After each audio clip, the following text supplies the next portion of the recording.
ಬಿಜೆಪಿಯ ಬಂಡಾಯಕ್ಕೆ ಬೀಳುತ್ತಾ ಬ್ರೇಕ್ ಅನ್ನೋದು ಪ್ರಶ್ನೆ. ಇನ್ನು 15ರಿಂದ 20 ದಿನದ ಒಳಗಡೆ ಬ್ರೇಕ್ ಬೀಳುವ ಸಾಧ್ಯತೆಯಂತೆ ಹೇಗೆ ಏನ್ ಪ್ಲಾನಿಂಗ್ ಆಗ್ತಾ ಇದೆ ಆ ಕುರಿತ ಇನ್ಸೈಡ್ ಮಾಹಿತಿಯನ್ನ ರಿಪಬ್ಲಿಕಾಣ ನಿಮ್ಮ ಮುಂದೆ ಇಡ್ತಾ ಇದೆ. ರಿಪಬ್ಲಿಕಾಣದಲ್ಲಿ ಬಿಜೆಪಿ ಬಣ ಬಡಿದಾಟದ ಬಿಗ್ ಸ್ಟೋರಿಯನ್ನ ನಿಮ್ಮ ಮುಂದೆ ಇಡ್ತಾ ಇದ್ದೀವಿ. ಒಂದು ಮನೆ 3 ಬಾಗಿಲು, ಆದ್ರೆ ರೆಬಲ್ಸ್ ನಾಯಕರನ್ನ ಒಟ್ಟುಗೂಡಿಸಿ ತೆಗೆದುಕೊಂಡು ಹೋಗುವಂತ ಪ್ಲಾನ್ ಆಗ್ತಾ ಇದೆಯಂತೆ. ಹೇಗೆ ಅನ್ನೋದ್ರ ಡೀಟೇಲ್ಸ್ ಅನ್ನ ನಿಮ್ಮ ಮುಂದೆ ಇಡ್ತಾ ಇದ್ದೀವಿ. ರೆಬಲ್ಸ್ ಜೊತೆ ಸಂಧಾನಕ್ಕೆ ವಿಜಯೇಂದ್ರ ಅವರು ರಣತಂತ್ರ ರೂಪಿಸಿದ್ದಾರೆ ಅನ್ನೋದ್ರ ಡೀಟೇಲ್ಸ್ ಸಿಗ್ತಾ ಇದೆ. ಹೇಗಪ್ಪ ಅಂತ ಅಂದ್ರೆ ಪದಾಧಿಕಾರಿಗಳ ಪುನರ್ರಚನೆಗೇನು ಪ್ಲಾನ್ ಆಗ್ತಾ ಇದೆಯಂತೆ, ಶೀಘ್ರದಲ್ಲೇ ಮಾಡ್ತೀವಿ ಅಂತ ವಿಜಯೇಂದ್ರ ಅವರು ಪಣ ತೊಟ್ಟಿದ್ದಾರೆ. ಆ ಮೂಲಕ ರೆಬಲ್ಸ್ ಕನ್ವಿನ್ಸ್ಗೆ ಮುಂದಾಗ್ತಿದ್ದಾರೆ ವಿಜಯೇಂದ್ರ. ಶೀಘ್ರವೇ ರಾಜ್ಯ ಉಪಾಧ್ಯಕ್ಷ ಪ್ರಧಾನ ಕಾರ್ಯದರ್ಶಿಯ ಬದಲಾವಣೆಯಂತೆ ರೆಬಲ್ಸ್ ಟೀಮ್ ತಟಸ್ಥರ ಬಣಗಳಿಗೂ ಕೂಡ ಅವಕಾಶ ಸಿಗುತ್ತೆ. ಆ ನಂತರ ಇರುವಂತಹ ಅಸಮಾಧಾನ ಹೋಗಲಾಡಿಸಬಹುದು ಅನ್ನುವಂಥ ಪ್ಲಾನ್ ಅಂತೆ. 20 ದಿನದ ಒಳಗಡೆ ಬಿಜೆಪಿ ಪದಾಧಿಕಾರಿಗಳ ಪುನರ್ರಚನೆ ಆಗುತ್ತಾ ಅನ್ನೋದು ಸದ್ಯ ಇರುವ ಕುತೂಹಲ.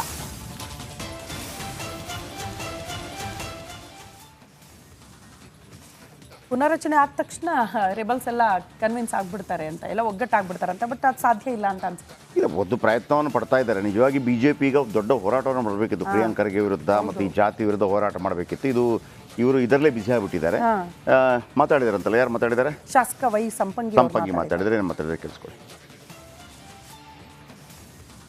ರಾಜ್ಯ ಬಿಜೆಪಿಯಿಂದ ಮಾಜಿ ಶಾಸಕರ ಒಂದು ಸಭೆಯನ್ನು ಕರೆದಿರೋ ಸಭೆಯಲ್ಲಿ ಯಾವೆಲ್ಲ ವಿಚಾರಗಳು ಚರ್ಚೆ ಆಯಿತು, ಏನು ಹಾಗೇನೇ ಯಡಿಯೂರಪ್ಪನವರು ಕೊಟ್ಟಂಥ ಸಂದೇಶ ಏನು ಅಂತಕ್ಕಂಥದ್ದು ಕೂಡ ಭಾಳ ಮುಖ್ಯವಾಗಿರ್ತಕ್ಕಂಥದ್ದು. ಇದೆಲ್ಲದರ ಕುರಿತಂತೆ ನಮ್ಮ ಜೊತೆ ಮಾತಾಡೋದಕ್ಕೆ ಬಿಜೆಪಿಯ ಮಾಜಿ ಶಾಸಕರಂತ ವೈ ಸಂಪಂಗಿ ಅವರು ಇದ್ದಾರೆ. ಅವ್ರನ್ನೇ ಮಾತಾಡ್ತಾ ಹೋಗ್ತಾನೆ. ಸರ್, ಇವತ್ತಿನ ಸಭೆಯಲ್ಲಿ ಯಡಿಯೂರಪ್ಪನವರು ಯಾವೆಲ್ಲ ಒಂದು ಸಂದೇಶವನ್ನು ಕೊಟ್ಟಿದ್ದಾರೆ? ಇಲ್ಲ, ನಮ್ಮ ನೆಚ್ಚಿನ ನಾಯಕರು ಯಡಿಯೂರಪ್ಪ ಸಾಹೇಬರು ಪ್ರತಿ ಜಿಲ್ಲೆಗೆ ನಾನು ಬರ್ತೀನಿ, ಎಲ್ಲ ಪ್ರಮುಖರನ್ನೆಲ್ಲ ಸೇರಿಸಿ ಒಂದು ಕಡೆ ಏನೇ ಸಣ್ಣ ಪುಟ್ಟ ಅಸಮಾಧಾನಗಳಿದ್ರೂ ಕೂಡ ಸರಿ ಮಾಡಿ ಮುಂದಿನ ದಿನಗಳಲ್ಲಿ ಪಕ್ಷ ಅಧಿಕಾರಕ್ಕೆ ತರಲಿಕ್ಕೆ ಎಲ್ಲರೂ ಒಗ್ಗಟ್ಟಾಗೋಣ, ಒಂದಾಗೋಗೋಣ. ಆ ಹಿನ್ನೆಲೆಯಲ್ಲಿ ನಾನೆಲ್ಲ ಇಡೀ ರಾಜ್ಯ ಪ್ರವಾಸ ಮಾಡ್ತೀನಿ ಅನ್ನುವಂಥದ್ದು ಮಾತನ್ನು ಹೇಳಿದರು. ಹಾಗೆಯೇ ಒಂದು ಕಡೆಗೆ ಪಕ್ಷವನ್ನು ಬಲಪಡಿಸೋ ನಿಟ್ಟಿನಲ್ಲಿ ವಿಜೇಂದ್ರ ಅವರು ಒಂದು ಕಡೆಗೆ ಶ್ರಮಿಸ್ತಾ ಇದ್ದಾರೆ, ಮತ್ತೊಂದು ಕಡೆ ರೆಬಲ್ಸ್ ಟೀಮ್ ಅವರು ತಮಗೆ ಗೊತ್ತಿರ್ಬೋದು ಒಂದಷ್ಟು ಭಿನ್ನಮತೀಯ ಚಟುವಟಿಕೆಗಳಿಂದ ಒಂದಷ್ಟು ಪಕ್ಷದಲ್ಲಿ ಇರುಸುಮುರುಸಿನ ವಾತಾವರಣನ ಸೃಷ್ಟಿ ಮಾಡಿರ್ತಕ್ಕಂಥದ್ದು.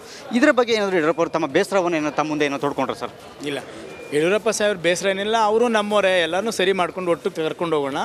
ಎಲ್ಲರೂ ಇದ್ರೇ ಅಧಿಕಾರಕ್ಕೆ ಬರೋಕ್ಕಾಗೋದು. ಹಾಗಾಗಿ ಆ ಹಿನ್ನೆಲೆ ನಾವು ಕೆಲಸ ಮಾಡೋಣ, ಅವರೇನು ಬೇರೆ ಎಲ್ಲ ನಮ್ಮವರೇ ಅಂತ ಹೇಳಿದ್ದಾರೆ. ಇಲ್ಲ, ಪ್ರವಾಸದ ಬಗ್ಗೆ ಏನಾದರೂ ಯಡಿಯೂರಪ್ಪನವ್ರು ಮಾತಾಡ್ತಕ್ಕಂಥ? ಹೌದು, ಪ್ರವಾಸದ ಬಗ್ಗೆ ಪ್ರತಿ ಜಿಲ್ಲೆಗೆ ಬರ್ತೀವಿ. ಎಲ್ಲ ಪ್ರಮುಖರನ್ನೆಲ್ಲ ನಾನು ಒಂದು ಕಡೆ ಸೇರಿಸಿ ಅವರ ಸಮಸ್ಯೆಗಳೇನೋ ಇದ್ದರೆ ತಿಳ್ಕೊಂಡು ಬಗೆಹರಿಸಿ ಒಟ್ಟಾಗಿ ಹೋಗೋಣ. ಮತ್ತು ಮುಂದಿನ ದಿನಗಳಲ್ಲಿ ಬರುವಂಥ ಚುನಾವಣೆಗಳಲ್ಲಿ ಎಲ್ಲರನ್ನೂ ಅಧಿಕಾರಕ್ಕೆ ತರಬೇಕು. ನಮ್ಮ ಕಾರ್ಯಕರ್ತರನ್ನಾಗಲಿ ಮತ್ತು ಮುಂದೆ ಅಸೆಂಬ್ಲಿ ಚುನಾವಣೆಯಲ್ಲೂ ಕೂಡ ಎಲ್ಲರೂ ಗೆಲ್ಲಬೇಕು, ಅಧಿಕಾರಕ್ಕೆ ಬರಬೇಕು ಅನ್ನೋಂಥ ವಿಷಯನ ಹೇಳಿದ್ದಾರೆ. ಮತ್ತೆ ಸಭೆ ಸೇರೋದಕ್ಕೂ ಕೂಡ ಸೂಚನೆ ಕೊಟ್ಟಿರ್ತಾರೆ. ಮತ್ತೆ ಅನ್ನೋದಕ್ಕಿಂತ ಪಕ್ಷದ ಹಿತದೃಷ್ಟಿಯಿಂದ ಆಮೇಲೆ ಮಾಜಿ ಶಾಸಕರ ಸಮಸ್ಯೆಗಳನ್ನು ಬಗೆಹರಿಸೋಕ್ಕಿರ್ಬೋದು. ಮತ್ತೆ ಕಾರ್ಯಕರ್ತರ ಬಿಜೆಪಿಯ ಬಂಡಾಯಕ್ಕೆ ಬೀಳುತ್ತಾ ಬ್ರೇಕ್ ಅನ್ನೋದು ಪ್ರಶ್ನೆ. ಇನ್ನು 15ರಿಂದ 20 ದಿನದ ಒಳಗಡೆ ಬ್ರೇಕ್ ಬೀಳುವ ಸಾಧ್ಯತೆಯಂತೆ ಹೇಗೆ ಏನ್ ಪ್ಲಾನಿಂಗ್ ಆಗ್ತಾ ಇದೆ ಆ ಕುರಿತ ಇನ್ಸೈಡ್ ಮಾಹಿತಿಯನ್ನ ರಿಪಬ್ಲಿಕಾಣ ನಿಮ್ಮ ಮುಂದೆ ಇಡ್ತಾ ಇದೆ. ರಿಪಬ್ಲಿಕಾಣದಲ್ಲಿ ಬಿಜೆಪಿ ಬಣ ಬಡಿದಾಟದ ಬಿಗ್ ಸ್ಟೋರಿಯನ್ನ ನಿಮ್ಮ ಮುಂದೆ ಇಡ್ತಾ ಇದ್ದೀವಿ. ಒಂದು ಮನೆ 3 ಬಾಗಿಲು, ಆದ್ರೆ ರೆಬಲ್ಸ್ ನಾಯಕರನ್ನ ಒಟ್ಟುಗೂಡಿಸಿ ತೆಗೆದುಕೊಂಡು ಹೋಗುವಂತ ಪ್ಲಾನ್ ಆಗ್ತಾ ಇದೆಯಂತೆ. ಹೇಗೆ ಅನ್ನೋದ್ರ ಡೀಟೇಲ್ಸ್ ಅನ್ನ ನಿಮ್ಮ ಮುಂದೆ ಇಡ್ತಾ ಇದ್ದೀವಿ. ರೆಬಲ್ಸ್ ಜೊತೆ ಸಂಧಾನಕ್ಕೆ ವಿಜಯೇಂದ್ರ ಅವರು ರಣತಂತ್ರ ರೂಪಿಸಿದ್ದಾರೆ ಅನ್ನೋದ್ರ ಡೀಟೇಲ್ಸ್ ಸಿಗ್ತಾ ಇದೆ. ಹೇಗಪ್ಪ ಅಂತ ಅಂದ್ರೆ ಪದಾಧಿಕಾರಿಗಳ ಪುನರ್ರಚನೆಗೇನು ಪ್ಲಾನ್ ಆಗ್ತಾ ಇದೆಯಂತೆ, ಶೀಘ್ರದಲ್ಲೇ ಮಾಡ್ತೀವಿ ಅಂತ ವಿಜಯೇಂದ್ರ ಅವರು ಪಣ ತೊಟ್ಟಿದ್ದಾರೆ. ಆ ಮೂಲಕ ರೆಬಲ್ಸ್ ಕನ್ವಿನ್ಸ್ಗೆ ಮುಂದಾಗ್ತಿದ್ದಾರೆ ವಿಜಯೇಂದ್ರ. ಶೀಘ್ರವೇ ರಾಜ್ಯ ಉಪಾಧ್ಯಕ್ಷ ಪ್ರಧಾನ ಕಾರ್ಯದರ್ಶಿಯ ಬದಲಾವಣೆಯಂತೆ ರೆಬಲ್ಸ್ ಟೀಮ್ ತಟಸ್ಥರ ಬಣಗಳಿಗೂ ಕೂಡ ಅವಕಾಶ ಸಿಗುತ್ತೆ. ಆ ನಂತರ ಇರುವಂತಹ ಅಸಮಾಧಾನ ಹೋಗಲಾಡಿಸಬಹುದು ಅನ್ನುವಂಥ ಪ್ಲಾನ್ ಅಂತೆ. 20 ದಿನದ ಒಳಗಡೆ ಬಿಜೆಪಿ ಪದಾಧಿಕಾರಿಗಳ ಪುನರ್ರಚನೆ ಆಗುತ್ತಾ ಅನ್ನೋದು ಸದ್ಯ ಇರುವ ಕುತೂಹಲ.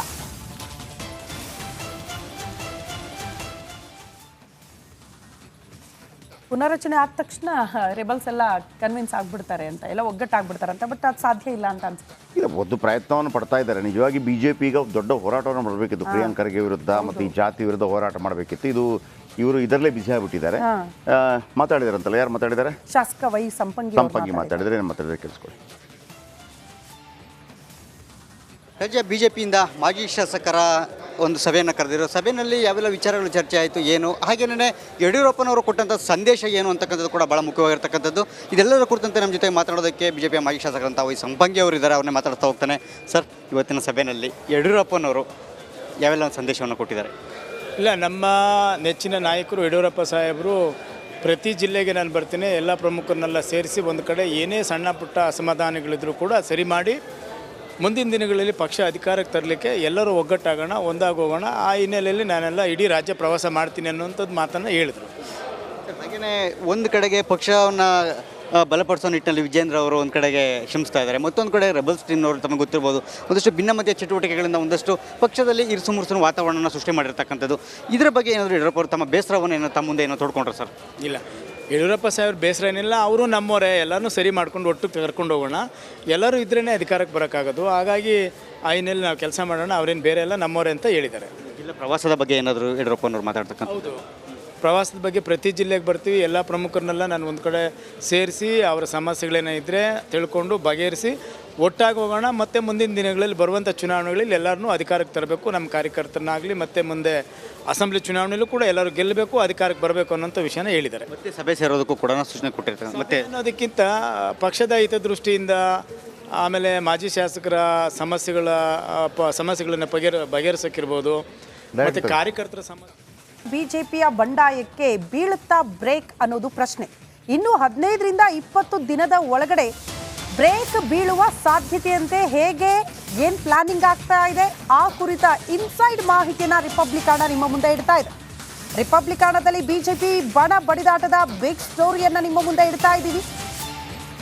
ಒಂದು ಮನೆ 3 ಬಾಗಿಲು, ಆದ್ರೆ ರೆಬಲ್ಸ್ ನಾಯಕರನ್ನ ಒಟ್ಟುಗೂಡಿಸಿ ತೆಗೆದುಕೊಂಡು ಹೋಗುವಂತ ಪ್ಲಾನ್ ಆಗ್ತಾ ಇದೆಯಂತೆ. ಹೇಗೆ ಅನ್ನೋದ್ರ ಡೀಟೇಲ್ಸ್ ಅನ್ನ ನಿಮ್ಮ ಮುಂದೆ ಇಡ್ತಾ ಇದ್ದೀವಿ. ರೆಬಲ್ಸ್ ಜೊತೆ ಸಂಧಾನಕ್ಕೆ ವಿಜಯೇಂದ್ರ ಅವರು ರಣತಂತ್ರ ರೂಪಿಸಿದ್ದಾರೆ ಅನ್ನೋದ್ರ ಡೀಟೇಲ್ಸ್ ಸಿಗ್ತಾ ಇದೆ.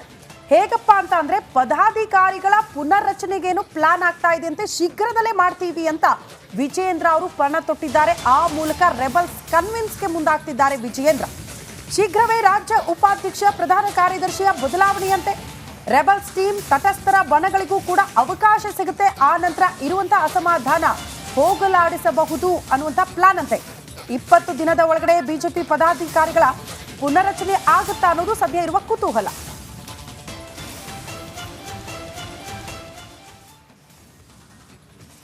ಪುನರ್ರಚನೆ ಆದ ತಕ್ಷಣ ರೆಬಲ್ಸ್ ಎಲ್ಲ ಕನ್ವಿನ್ಸ್ ಆಗ್ಬಿಡ್ತಾರೆ ಅಂತ, ಎಲ್ಲ ಒಗ್ಗಟ್ಟಾಗ್ಬಿಡ್ತಾರೆ ಅಂತ, ಬಟ್ ಅದು ಸಾಧ್ಯ ಇಲ್ಲ ಅಂತ ಅನ್ಸುತ್ತೆ. ಇಲ್ಲ, ಒಂದು ಪ್ರಯತ್ನವನ್ನು ಪಡ್ತಾ ಇದ್ದಾರೆ. ನಿಜವಾಗಿ ಬಿಜೆಪಿ ಈಗ ದೊಡ್ಡ ಹೋರಾಟವನ್ನು ಮಾಡಬೇಕಿತ್ತು, ಪ್ರಿಯಾಂಕ್ ಖರ್ಗೆ ವಿರುದ್ಧ ಮತ್ತು ಈ ಜಾತಿ ವಿರುದ್ಧ ಹೋರಾಟ ಮಾಡಬೇಕಿತ್ತು.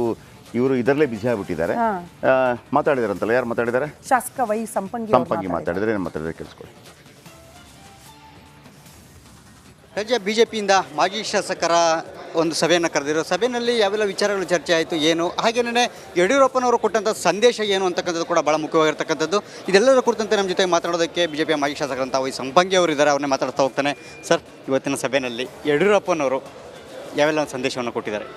ಇಲ್ಲ, ನಮ್ಮ ನೆಚ್ಚಿನ ನಾಯಕರು ಯಡಿಯೂರಪ್ಪ ಸಾಹೇಬರು ಪ್ರತಿ ಜಿಲ್ಲೆಗೆ ನಾನು ಬರ್ತೀನಿ, ಎಲ್ಲ ಪ್ರಮುಖರನ್ನೆಲ್ಲ ಸೇರಿಸಿ ಒಂದು ಕಡೆ ಏನೇ ಸಣ್ಣ ಪುಟ್ಟ ಅಸಮಾಧಾನಗಳಿದ್ರೂ ಕೂಡ ಸರಿ ಮಾಡಿ ಮುಂದಿನ ದಿನಗಳಲ್ಲಿ ಪಕ್ಷ ಅಧಿಕಾರಕ್ಕೆ ತರಲಿಕ್ಕೆ ಎಲ್ಲರೂ ಒಗ್ಗಟ್ಟಾಗೋಣ, ಒಂದಾಗೋಗೋಣ. ಆ ಹಿನ್ನೆಲೆಯಲ್ಲಿ ನಾನೆಲ್ಲ ಇಡೀ ರಾಜ್ಯ ಪ್ರವಾಸ ಮಾಡ್ತೀನಿ ಅನ್ನುವಂಥದ್ದು ಮಾತನ್ನು ಹೇಳಿದರು. ಹಾಗೆಯೇ ಒಂದು ಕಡೆಗೆ ಪಕ್ಷವನ್ನು ಬಲಪಡಿಸೋ ನಿಟ್ಟಿನಲ್ಲಿ ವಿಜೇಂದ್ರ ಅವರು ಒಂದು ಕಡೆಗೆ ಶ್ರಮಿಸ್ತಾ ಇದ್ದಾರೆ, ಮತ್ತೊಂದು ಕಡೆ ರೆಬಲ್ಸ್ ಟೀಮ್ನವರು ತಮಗೆ ಗೊತ್ತಿರ್ಬೋದು ಒಂದಷ್ಟು ಭಿನ್ನಮತೀಯ ಚಟುವಟಿಕೆಗಳಿಂದ ಒಂದಷ್ಟು ಪಕ್ಷದಲ್ಲಿ ಇರುಸು ಮುರುಸಿನ ವಾತಾವರಣನ ಸೃಷ್ಟಿ ಮಾಡಿರ್ತಕ್ಕಂಥದ್ದು. ಇದರ ಬಗ್ಗೆ ಏನಾದರೂ ಯಡಿಯೂರಪ್ಪ ಅವರು ತಮ್ಮ ಬೇಸರವನ್ನು ತಮ್ಮ ಮುಂದೆ ಏನೋ ತೋಡ್ಕೊಂಡ್ರೆ ಸರ್? ಇಲ್ಲ, ಯಡಿಯೂರಪ್ಪ ಸಾಹೇಬ್ರ ಬೇಸರ ಏನಿಲ್ಲ, ಅವರು ನಮ್ಮವರೇ, ಎಲ್ಲರೂ ಸರಿ ಮಾಡ್ಕೊಂಡು ಒಟ್ಟು ಕರ್ಕೊಂಡು ಹೋಗೋಣ, ಎಲ್ಲರೂ ಇದ್ರೇ ಅಧಿಕಾರಕ್ಕೆ ಬರೋಕ್ಕಾಗೋದು. ಹಾಗಾಗಿ ಆ ಹಿನ್ನೆಲೆ ನಾವು ಕೆಲಸ ಮಾಡೋಣ, ಅವ್ರೇನು ಬೇರೆ ಎಲ್ಲ ನಮ್ಮವರೇ ಅಂತ ಹೇಳಿದ್ದಾರೆ.